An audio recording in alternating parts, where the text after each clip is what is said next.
Hello, everyone out there in YouTube, Rumble, and Xland. Welcome back to Diego Knows. I, of course, am Diego. And today we're going to continue to talk about this Sex and the City fucking reboot bullshit and Just Like Crap. Yes, and Just Like Crap. The return of Aiden. Yes, Aiden came back for a third time. Well, technically for a fourth time, because he did have that brief appearance in Sex and the City too. Okay, but yes, John Corbett is back as Aiden Cuckold Shaw. I think that's his name, Aiden Shaw. Aiden the Cuck Shaw. Yeah, he got fucked over on Sex and the City. We all remember that. We all watched that. Those of us that are old enough like me, okay, we're old enough to remember when all that shit went down with Carrie. She actually cheated on when they first got together. She actually cheated on him several times with Big while Big was married. They were fucking each other all over the city in different fucking hotels, cheap hotels. They even got busted by Charlotte, caught them once when Big and Carrie were sneaking out of the hotel. Okay, and all this was happening while Aiden was, was her boyfriend, was doing things for her, taking her to his farm in New Jersey. He was remodeling her house, all sorts of shit, because that's what he's a handyman, he does things like that, And the whole time that was going on, she was cheating on him with fucking Big, all right? Not once, many times. In fact, she would have stayed cheating on him with Big if only Natasha, Big's wife, hadn't caught her. Didn't catch him, but she caught Carrie sneaking out of her apartment. And she chased her down the stairs, and she fell down, and she broke one of her teeth, came off. Okay, so she had to go to the emergency room, and when that happened, the cat was out of the bag, so Big had to get involved, okay? And so she basically broke it off with him. Hey, listen, you're married, and I got a boyfriend, but you're married, your wife found out about us, I can't keep doing this, blah, blah, blah, so she left. All right, she called it off with Big, and then Charlotte got married to Trey, and after the wedding ceremony, Aiden was supposed to be her date, but she told him the truth right before they went to the church. She told him, oh, by the way, I've been fucking Big this whole time. The guy you met at the furniture exhibition, yeah, the guy you met with his wife, okay, well, that's the guy I've been cheating on you with this whole time. And I'm sorry, I ain't gonna do it again, it's over, blah, blah. And then he said he's going for a walk, and then he came back. He actually came back. I would not have come back. I would not have come back from that walk. I would have kept going, and that would have been the end of that. But he came back to tell her that he can't take her back, blah, blah. So she's all upset while Charlotte's supposed to be getting married to her bullshit husband who can't get it up. Carrie gets dumped, okay? And her, and then like right after that, fucking everything just goes to shit for her, all right? But yeah, that's basically what happened. And then next season, Aiden gets a haircut. He's business partners with fucking Steve now. Miranda's on and off again guy. And they open a bar together. Yeah, they're partners. Yeah, did you forget that part? Yeah, Steve and Aiden were partners in the bar. And so he opens up the bar, Steve does. Of course, Aiden does all the furniture in there. Carrie goes there to see it. She loves it. It smells like Aiden, whatever the fuck that means. And she sees Aiden there at the opening party, and she talks to him, and then he initially tells her, no, you broke my heart, and she's like, you have to forgive me, Aiden, you have to forgive me, that kind of shit. But then the next day he goes over to her fucking balcony and says, what the hell? And he takes her back. Like, what the fuck, dude? Come on, man. Now, unfortunately, I know guys that have done this. It's been a while. It's been a year or so since I talked about this. I talked about this when I reviewed that episode, okay? Because I reviewed every episode of Sex and the City. But I said it back then, I remember, that, you can't really take a girl like that back, okay? You already know what she's going to fucking do. Any guy that takes a girl like that back after she's done that to you, you're asking for her to do it again, okay? You're asking for her to do it again. That means you have no self-respect, okay? She didn't prove herself to him. She didn't fucking do nothing, okay? She just offered to get back with him, and he fucking accepted it. Oh, it took him one day to consider it, but then he came right back. That's bullshit. That's fucking bullshit, okay? But unfortunately, it's true to Aiden's character, so I don't really feel sorry for Aiden because he does this to himself. He already knows Carrie's a piece of shit. Maybe she's not a piece of shit as a person in general. I don't think Carrie's an evil person or nothing like that. Okay, but she's definitely a selfish person. Okay, everything's always about her. Okay, and she doesn't consider other people's feelings. Okay, she doesn't consider her friends' feelings. She doesn't consider her boyfriend's feelings or her husband's feelings. Okay, which is good on this show because you're not supposed to consider the men's feelings. It's a woman's world, right? Men don't fucking mean shit. They're not shit, until a catastrophe happens. Then all of a sudden you start looking for us to fucking help you. Okay. But other than that, when it's peacetime, when there's no wars or anything like that, no natural disasters going on, locally, then all of a sudden, it's feminism and girl bosses and girls are all that, kind of bullshit that this show has been fostering since back then and today. Okay, but it's not working so much today because this generation of guys grew up with this crap. All right, even I grew up with this crap, and I'm old. Okay, but we've grown up with this fucking feminism shit. Okay, and I'm all about equality. I will never say fucking that men are better than women. That's because it's not true. We're not better than women. Okay, and I'm all about equality, equal pay for equal work, all that kind of shit. I'm all about that. That's fine. I got no problem with that. Okay, I got a problem with women being elevated in the media at the expense of men. I have a problem with that because you're basically saying that men didn't do anything in this whole fucking world, but women did everything and men did shit. Okay, they did nothing of that was important. Okay, and women did everything, and that's bullshit. Okay, men built this fucking world that we're living in. Okay, men built this world. Okay, so no, it's not fair to say that. Okay, to say that women are all that and men are nothing. Because when you watch TV shows and movies, that's what you see. Okay, you see women are elevated and men are de-elevated or downgraded. Okay, you see that in a lot of pop culture, especially in the past 10 years, ever since all this woke bullshit came out, Watch the Barbie movie is a perfect example of that. The Barbie movie, okay, the men are all useless. They serve no fucking purpose except to fucking be in love with Barbie dolls. That's their only purpose. They have no other purpose in life, okay? And of course, the women aren't in love. The Barbie girls aren't in love with Kens. No, hell no. You see what I mean? Okay, the fact that when Ken goes to fucking the real world, the supposed real world, which is just as much lollipop land as the fucking Barbie world, okay, there's some fucking conspiracy of the patriarchy. We're all out there fucking, doing the whole patriarchy thing, but we're hiding it better so women don't catch us. Get the fuck out of here with that nonsense. That's not fucking true, all right? There's no secret code that men have with each other, okay, to demean women. Now get the fuck out of here with that bullshit. But, the fact that, like, someone asked Ken for directions, and oh my God, nobody ever asked me for anything. Nobody ever fucking acknowledged me. No one ever thought I was important or special. That's a clear fucking message, okay, of what the media is portraying men as. We're not important. We're not special. We don't matter, and that's just not the case. That's not the case at all, okay? And men are just getting sick and tired of seeing this all the time, okay? It's not so bad when you stick it to the chick shows. Like I said, there's no men complaining about Sex in the City or in Just Like Crap, all right? No straight guys are complaining about it. You know why? Because they're not fucking watching it. I'm the only one watching it, okay? I'm the only one watching Sex in the City and Just Like Crap. I'm the only straight guy watching this shit, all right? I don't know any straight guys that watch this show. I'm the only one. I'm the only one. All right, because I enjoyed the original show, okay, and that's why I'm complaining about it because no one else is complaining about it. So don't give me this shit like, oh my God, you men and your fragile egos, you just can't handle strong, independent women. There's no strong, independent women on this fucking show, okay? Every woman on the show is dependent on somebody, okay? They're all dependent on somebody. There's no strong women on this fucking show. Out of your fucking mind, okay? No, it's not that at all. It's just that the men on the show aren't portrayed as real men most of the time. And you know what I'm talking about. Most of the time they're not, okay? They're all wishy-washy. They're all basically subservient to their wives or their girlfriends or whatever fucking third-wave feminist is standing right next to them at any particular moment. And that goes for all the men on the show, okay? The ones that are fucking straight, supposedly straight. I honestly don't think there's any straight guys on the show either. But, maybe one or two, but that's it, okay? But, in front of the camera or behind the camera, okay? To be honest with you. Okay? I don't think there's any straight men at all involved behind the camera.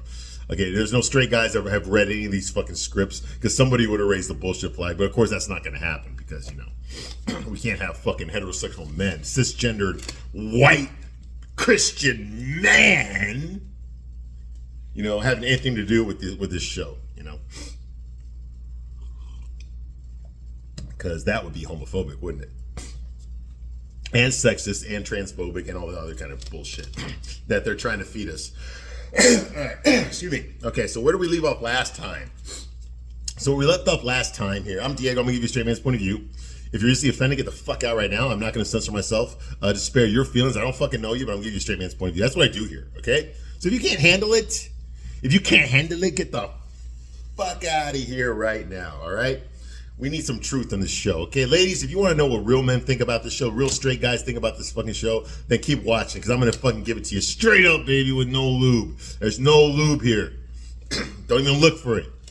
All right, here we go. Okay, so we left last time. Okay, so we ran into John Glover. Remember that actor, John Glover? He plays some guy named Elliot. It turns out that he is Seema's business partner. Okay, they have a rental agency that they own. Okay, Seema rents penthouse. I mean, she doesn't rent. She sells penthouses and apartments and stuff to rich people. Okay, she sold Carrie one. All right, which Carrie did not move into. She turned it down. She moved into there and they said it was haunted and they said no. Okay, that was last season. But her business partner, Elliot, has got a client who's looking for an apartment in New York, a rental. He's a director, for Marvel. Okay, that's owned by Walt Disney. For those of you who don't know, not a comic book nerd like me, Marvel Studios was, until this year, they were the most popular and the most profitable and most popular series of motion picture franchise in the history of film. In the history of film, they were the most profitable one, okay? For the past 12 years, 13 years, okay? They've been just knocking it out of the park, and I've been right there with them because I grew up reading comic books, okay? And when I was a kid, we didn't have these fucking movies. We didn't have these franchise superhero movies like we did for the past 15 years or so, okay? We just didn't have that. So here I am, an adult now, and I'm watching all these fucking movies with incredible special effects that I had wished for when I was a kid. But now I had to wait till I was an adult before I could see the fucking movies that I wanted to see, which kind of sucks. Okay, but they were until this year, until Ant-Man bombed in the box office, typically, actually, until Avengers Endgame was pretty much the end right there. The Endgame, that was the last really good Marvel movie they made. Everything after that was mediocre, and their sales have just been going down. Everything, even Black Panther, Wakanda Forever, Thor, Love and Thunder, Doctor Strange, The Multiverse of Madness. These movies made money, but the returns were getting slightly lower with each one. They were getting slightly lower. And then, of course, in this year is when everything blew up. When Ant-Man Quantumania came out, they fucking lost money on that. They actually lost money, okay? Which had not happened in a Marvel movie ever before. I think Ant-Man Quantumania was the very first Marvel movie that lost fucking money. Every other movie was profitable. Even if it was only profitable by a little bit, it was still profitable, okay? Ant-Man was the first one that lost money. Okay, and they've just been going downhill since there. I mean, I think Guardians of the Galaxy Part 3 made money, but not very much. So that was technically profitable. But everything else so far has sucked. I think Eternals actually lost money too. I'm sorry. I think Eternals lost money. And that came out 2 years ago. Yeah, so after Endgame, their movies haven't been that great. They've been hit or miss. I think, actually, now that I think of it, I think actually Black Widow actually lost money too. But that movie came out during the pandemic. So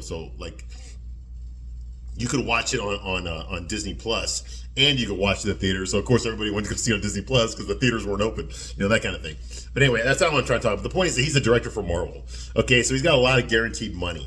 Okay, so anyone that's trying to sell this guy an apartment would jump at the opportunity. There'd probably be a bidding war to get this guy. But Seema doesn't treat it like that. She treats it like, oh, well, why should I have him? Why don't you? I don't do rentals, And her partner, John Glover's character, okay, he's like, hey, listen, this guy's straight and he's got money. I just don't want to deal with him because he's straight and he's always on his phone and he's straight, and he's very picky. He's like this prima donna. He wants everything perfect, and he's straight.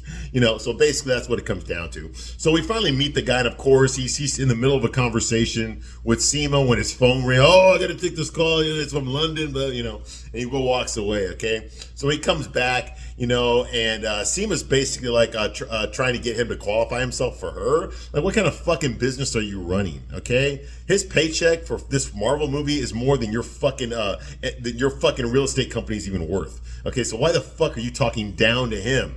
Like he needs to qualify himself to you, okay? Which really pisses me off. Later on in this episode, Seema's going to complain about herself. She's going to feel sorry for herself about how she's not fucking happy and how, she can't find a guy, can't find true love and all that kind of bullshit. The only kind of guys that she can get are fucking nightclub owners that try to swindle her of her money and guys that need penis pumps to get a hard on for her, okay? Well, I can sympathize with that guy. If I was in bed with Seema, I'd probably need the Magnum 3500 penis pump, with the built-in fucking, the lawnmower fucking starter, for me, if I was to have sex with Seema, okay, so I can understand his pain, okay, I can relate to him, Okay, so there's one guy I can relate to on this show. But the point is that she's very stuck up on herself. I like to say that she thinks she's fucking Joan Collins. Okay, she seems the kind of woman that fucking walks around in a fucking leopard printed clothes that are way too fucking tight. Okay, she looks like a fucking sausage. You know, like the sausage trying to burst out of the fucking wrapper. You know what I mean? That's what she looks like walking around. Her clothes are way too fucking tight. She's like in her mid 50s. Okay, she wears the fucking neck scarves. Okay, you know, she wears the big fucking Joan Collins sunglasses, and she smokes her cigarettes like this. Okay, only bitches that think they're better than everyone else smoke their cigarettes like this. And she's a fucking chain smoker, and we haven't seen that since Carrie, since the first 3 seasons of a Sex and the City, when Carrie was a chain smoker. Remember those? Okay, well, Seema's a fucking chain smoker. Okay, and I used to smoke back then, so I empathize, I get it. Okay, but it is kind of, now that I'm older, you know, and wiser, it is kind of disgusting to see that. You know, someone who's got to smoke all the time. You know, no wonder guys don't want to date you. You know. So anyways, like, she's almost like this. You know, smoking with her fucking face up in the fucking air. Okay, well, men do not find that attractive. Okay, it's very pompous. Okay, it's very condescending. It's very patronizing. You know, people try to talk to you and just like, you know, nobody wants to talk to somebody like that. You know, it's very unattractive. Okay, it makes you think that, it makes you look like you're fucking a stuck-up person. Okay, and even when she's not smoking, she still acts like a very stuck-up person. Okay, she treats people like shit. She treats clerks. Okay, people that are making minimum wage. Okay, she yells at them. Okay, like they fucking offended her or some shit like that. You know, like what the fuck? Okay, she's a Karen. She's a fucking an Indian Karen, but a Karen nonetheless. Okay, no wonder guys don't want to go out with her. I wouldn't fucking go out with her. I felt sorry for her last season because I thought that this whole boss bitch attitude of hers, this diva attitude of hers, was just an act to disguise the fact that she's very lonely. She even lied to her parents in the first season about having a boyfriend because she didn't want to tell them that she couldn't find a guy. Okay, that's how she was ashamed of it, and she was also kind of living in lollipop land as far as that goes, all right? So I kind of felt sorry for her, but I don't feel sorry for her anymore because she's a fucking bitch. There's a reason she's alone, okay? Because she does not do well with people. She thinks she's better than everybody that she meets. Well, nobody wants to go out with a girl like that, especially not a woman who's fucking in her mid-50s, who thinks she's in her fucking early 30s. You know, and treats people like shit. No, absolutely not. Absolutely not. You know, what the fuck? I mean, she's 57 years old. She's got no fucking kids. Any guy that sees her knows I ain't gonna get no fucking kids out of this bitch. So why the fuck am I fucking her? When I can get a younger woman, you know, who's gonna give me a fucking family? No, the hot 20-something-year-old guys aren't saying this, but like the guys that are like in their late 30s, mid-30s, they're saying this. You know, Seema's got nothing to offer. So this guy, he looks like he's in his 40s, his director. We see a close-up of him, so that means that Seema's going to end up fucking him. All right. And I don't remember his name. Bobby Gador. Yeah, that's his name, Bobby Gador. Okay, so he's a famous film director, but he's a prima donna. Okay, so basically, she says, well, why should I take you if my partner doesn't want to take you? You know, he's like, because I'm working for Marvel. Okay, so some Marvel money is going to pay for this luxury apartment that I want. And also, you know, you're going to get a great commission out of it. Okay, so that's why you should take me on as your client. Like he's fucking interviewing for her business. Like, get the fuck out of here. Okay, you know, he's, you know, and she's like, you know, so there'll be no financial drama. So she's like, okay, no financial drama, but what about personal drama? He's like, oh, well, personal drama, I can pretty much guarantee you that. Okay. I can promise you. But they say you're the best. But they say that you're the best. Your partner here, Elliot, says you're the best. So, Seema, show me where I want to live. Okay? Which is basically him propositioning her, which in real life, it would be the other way around. In real life, any woman who owned her own real estate agency like that would be sucking this guy's cock. Okay, just to fucking get the opportunity to show him an apartment. Okay, it wouldn't be him sucking up to her, but because this show is written by gay guys, lesbians, and men with literally with vaginas in between their legs. It's the other way around. Okay, so that's going on, and that's not fucking sexism. That's capitalism. Okay, the customer. Okay, the business person, okay, is the one who tries to satisfy the customer's needs, not the other way around, okay? You shouldn't have to qualify to shop at a store. They need to qualify to get your business, All right, that's the way it works in capitalism. Even though I know nobody in this fucking show fucking likes capitalism, even though they depend on it to get fucking paid. All right, moving right along. So that's going on here. All right. Next scene here is these young interns are complaining. Miranda got a job at an internship for some fucking woke activist fucking bullshit organization, okay? She's clearly overqualified, okay? She got 30 years experience as a law partner, okay? She graduated from Harvard Law School, first of her class, okay? So she's old, okay? She's in her late 50s, and she shows up here, and she's working with these other interns that are clearly in their 20s, okay? You know, and they're complaining they've been working there for months and they haven't even been given the opportunity to take notes in a meeting. Okay, here Miranda shows up on her first day and she's called into the office. Hey, we need you to take notes, Miranda, come on in. You know, so they're pissed off at her, okay, because she's getting privilege. Okay, and it's not just because she's white. Okay, she's recipient of privilege, absolutely. All right. So that's going on here, okay, and Miranda tries to be nice to them, okay, but they ignore her, okay, while she tosses in her salad, you know, in the little lunch area there. They're ignoring her. They're on their cell phones, both of them at the same time. So clearly they're texting about her in front of her, and she calls them out on it. She goes, you know what, it looks to me like both of you are texting about me right now. You know, they're just like, they put their phones down. No, we're not. Okay, so clearly they were, all right. So, you know, I mean, I don't know what to say about this scene other than there's bitches all the way around, okay? There's women that display bitch behavior, okay? It's squared in this scene. It's just fucking squared. The bitch is being a bitch who's acting like a bitch because that bitch is acting like a fucking bitch. So they're all being bitchy to each other while they're being bitchy in turn. It's bitch fucking squared. That's what this fucking scene is, all right? God damn, like, we don't have enough of that shit, all right?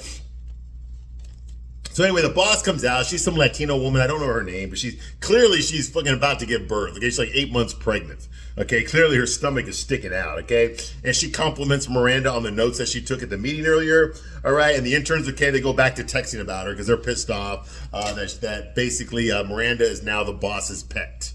Okay, the boss is showing favoritism for Miranda and not them, so they're pissed off. So they're not going to be nice to her. Okay, they're going to be sarcastic and bitchy to her. Which is weird because men, we don't do that at work. If we don't like somebody, we don't pretend to like them, okay? We just fucking tell them, I don't fucking like you. It's pretty fucking simple. You know, there's no fucking like, oh wow, that's really nice. No, there's none of that shit, okay? Guys, we don't do that stuff, okay?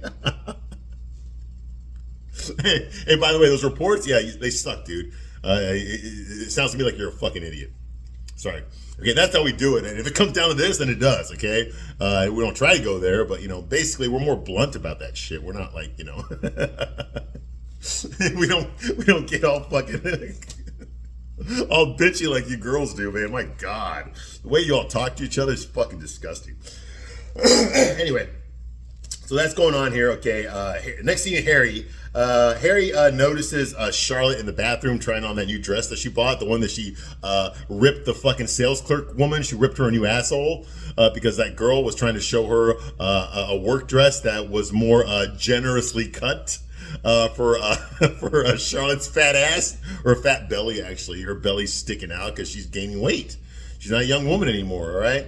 Well, she called her out on that, so of course, you know, Charlotte got all bitchy with her and told her off, but bought the dress anyway. So now she's looking at herself in the mirror and she doesn't like what she sees. She wishes she was young again, like she was in the first season of Sex and the City when she was slimmer, you know, and it's bothering her. Now Harry walks in there and sees her doing this and he compliments her. He tells her, hubba, sweetheart, you know, fucking dad joke talks. All right, he likes the dress that she's wearing, you know, but the belt that comes with the dress is sitting too high because it's got to make room for her fucking big stomach, her Buddha belly, right? Okay. And Harry says, like, well, if the belt's a problem, because the belt's supposed to hang lower. Harry said, well, the belt's a problem, just fucking lose the belt. You know? And she, you know, and Charlotte's like, everyone says that. But I like the belt. I need to lose the belly. Okay?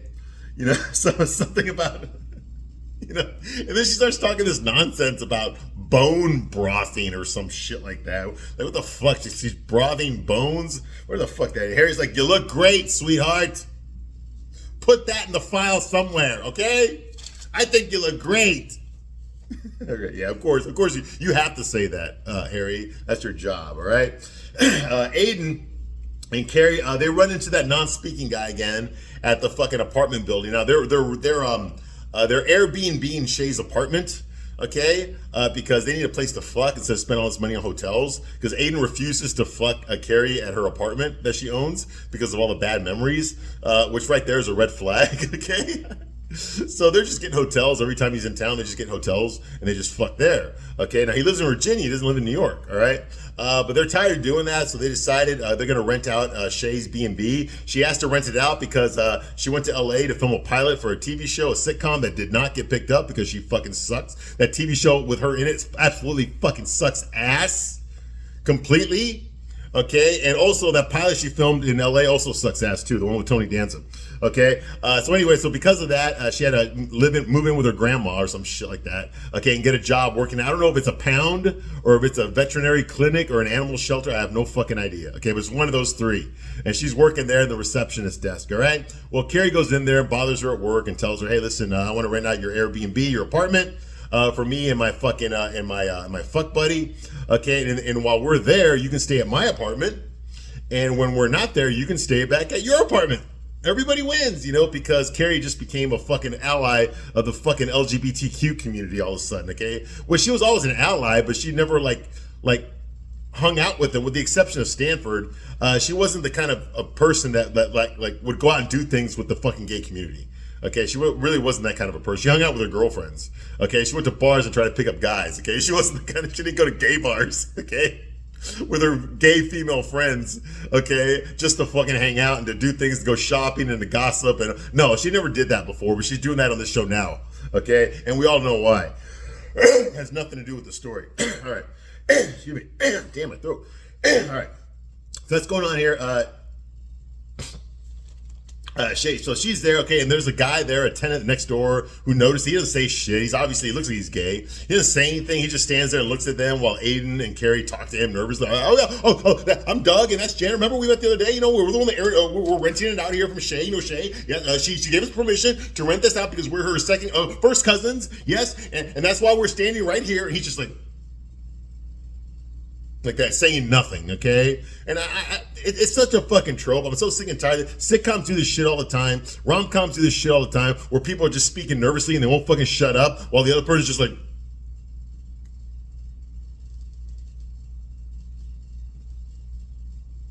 that. You know, it's such a trope. It's a waste of fucking time. Anyway, so that's going on here. Obviously, you're fucking bullshitting, okay? You're lying.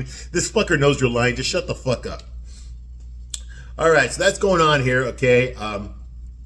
They pretend to be Doug and Jane, and they got those names from fucking Rocky Horror Picture Show. Don't ask. All right, Shay makes herself uglier while she's at fucking Carrie's apartment. She puts the fucking black thing under her fucking eyes, the kinds like football players wear. You know why? I don't know. Maybe she's gonna put on a Batman mask. I don't fucking know. Yeah, Shay looks like shit. What else is new? Okay, she's snooping around Carrie's place, going through her closet, going through her clothes and her shoes and shit like that. Like, you would never fucking wear that stuff, you ugly bitch. Anyway, okay, so that silent neighbor, I guess he calls Shay on her cell phone and starts asking her about her cousins. Okay, now they didn't tell Shay that they were pretending to be her cousins, so she's like, I don't have any cousins. What are you talking about? And then she's like, oh, you know those cousins that are renting out the apartment? And he's like, oh, yeah, they're my cousins, absolutely, yeah, absolutely. I did get their permission to rent out the apartment, you know, that kind of shit, right? Okay, so the next thing you know, Shay arrives there at her apartment, okay? And of course, Carrie and Aiden open the door, and this is the first time that Shay meets Aiden. Why the fuck would Shay need to meet Aiden? Okay, I have no fucking idea. Why the fuck would Aiden want to meet Shay? I mean, I know he's a nice guy and all that kind of shit, but why the fuck would he want to, like, get to know her? It makes no fucking sense, all right? I wouldn't want to get to know her, all right? So Shay makes herself uglier, like I said. Again, she arrives, you know, she says, it's a good thing you're white. Yeah, she actually said that. She said, it's a good thing you're white. She said that. I guess if they had been a different color, they would have gotten kicked out of that apartment. All right. So Aiden meets her. Okay, Aiden meets them because of the pronouns. He's got to use the correct pronouns in front of Shay. Hey, you ugly bitch. Yes, I said bitch because that's what you are. All right, so that's going on. Okay, and guess what? Aiden and fucking and Shay, they shop at the same store. They're wearing matching flannel. Yeah, they both look like they belong on a fucking on a roll of fucking paper towels.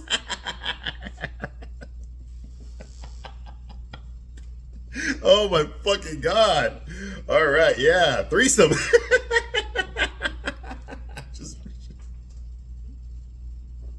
just get fucking Seema's penis pumping. You're good to go.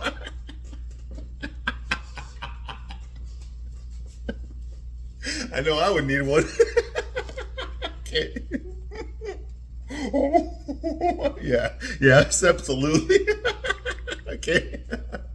Okay, they started talking about some stupid ass peppermill they bought at the fucking houseware store. They were high on housewares, remember that? Yeah, okay. And of course, Aiden's cooking because fucking Carrie doesn't cook worth a shit. Okay, but he's cooking, okay? And Shay gets to keep the espresso machine that they bought today. Oh, yeah. You know, and the peppermill. She gets to keep all that shit that they bought. Okay? Like, why the fuck would Carrie do all this for somebody? Okay, I can understand her doing this for Miranda or Charlotte or Samantha, but they were all rich. They all had more money than fucking Carrie, so they wouldn't need her to do that. Okay? So why would Carrie just do that? It's out of character for her that she would have these fucking friends, okay? Because she wasn't that kind of a person. She already had her friends. Okay, all her other friends that she had were superficial friends, which means that she would run into them at a restaurant or at a party or something. Oh, hi, remember? Oh my God, how long has it been? Remember that time we used to? And then we would never see them again, okay? That's the way it was on Sex and the City, okay? But now she's actually hanging out and telling her personal fucking sad stories to all these other fucking characters that we don't give a shit about. All right, what the fuck is Shay even doing on the show? She's not even fucking Miranda anymore. What the fuck? Anyway, so that's going on here. So Shay said, "Hey, about you two, why did this not work out? Because clearly they look happy together. So why did this not work out?" And then Carrie's like, "I made a mistake." Then she looks at Aiden, and he's like, "Oh." And they hug each other. And then she looks over at Shay and says, like, "I made a mistake about 506 times. Every time I fuck my boyfriend behind his back." Yeah, that's basically what happened, yeah. "I made a mistake." "What was that mistake, Carrie?" "I came during sex. Just not with him."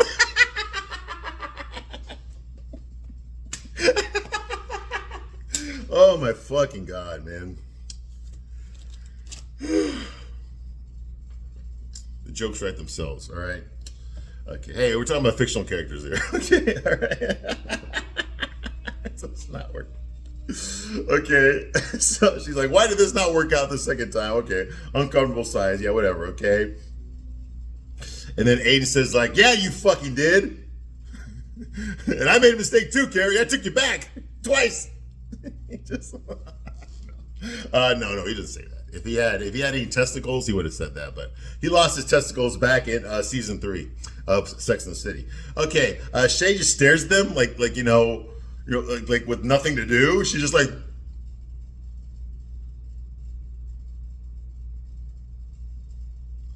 what the fuck, Shay? God damn it! I'm trying to look at her fucking ugly face. All right, so the next scene is Charlotte. She's sitting there in her kitchen by herself. She's sipping on some sort of soup.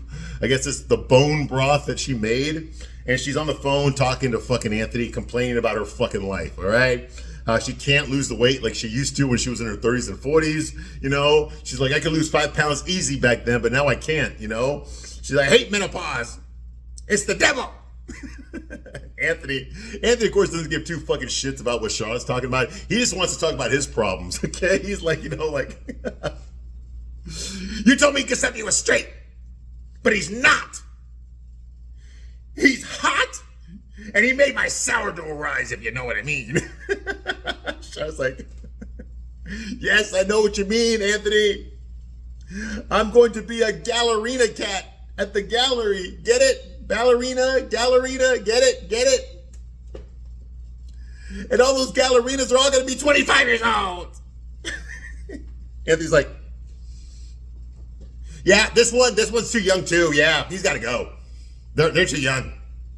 Okay, so that's that, and then he fucking hangs up the phone. Okay, thanks for talking to me. Yeah, well, that kind of shit. All right, next scene is Seema. Okay, now obviously Anthony was talking about Giuseppe. That's the guy. We just found out he was gay this episode. He's the poet that sells his poems at bookstores for $1 a poem. Okay, and he filled in as a delivery guy for Anthony's bread company. But when he was wearing that tight romper, Anthony and Drew Barrymore also noticed that he has a big fucking cock.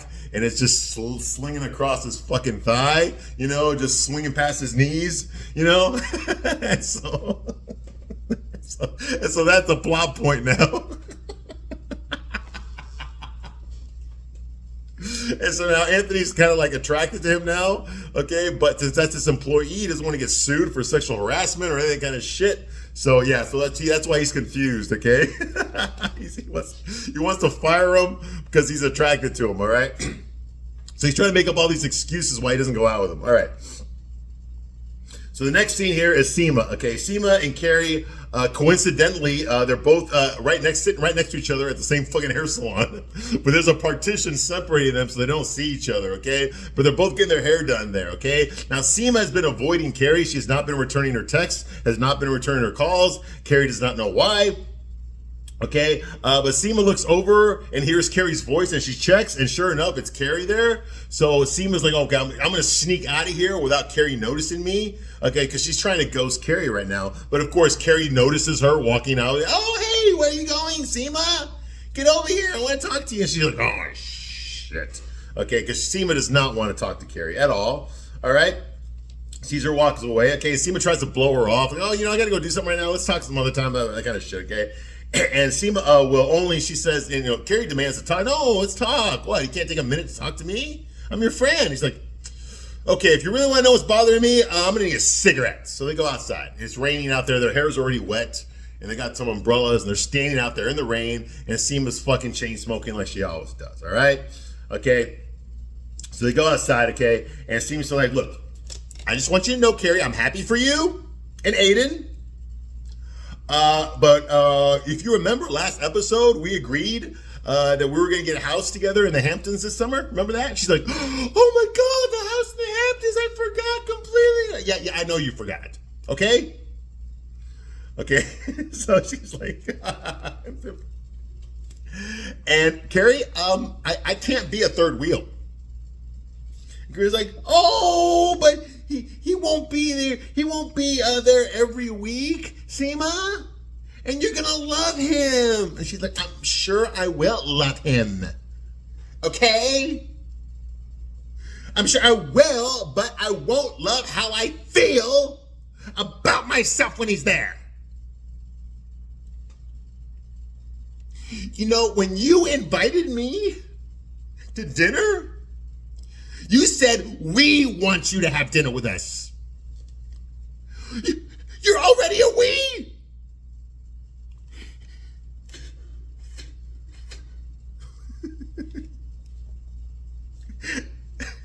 And Carrie, there's no way to say this without sounding petty and pathetic. But I am, so I'm just going to say it. You've had two, according to your stories, you've had two great loves of your life, and I've had none. That's because you're, that's because you're a condescending bitch, right? That's why. And Carrie's like, don't say I will. Don't even say that I will. Because I might not. No, you will not. You will not. And I can live with that. Right?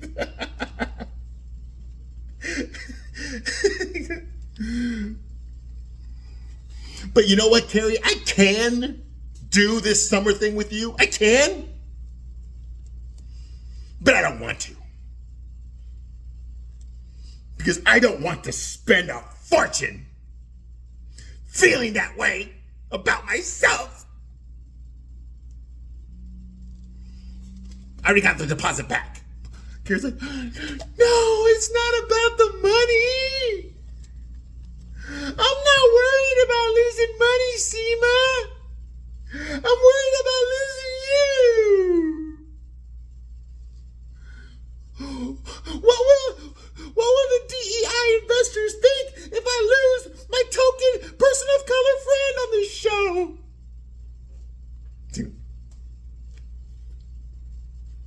You'll be fine. I just need some space right now. No, you can't. No, you won't. No. If you quit being my tag-along person of color, HBO Max is going to lose its ESG score, which means that we won't get any more investment capital from BlackRock or Vanguard. And if that happens, Warner Brothers is going to go bankrupt. Then we're all going to lose our jobs. And then we have to strike. And what am I supposed to do then? Huh? Am I supposed to do a sequel reboot of Square Pegs? Not only that, Seema, but space. Only gives friends more space.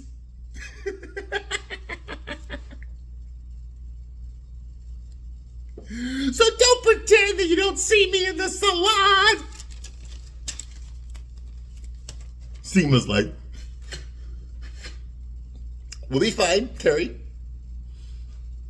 I know we'll be fine. I just need some space.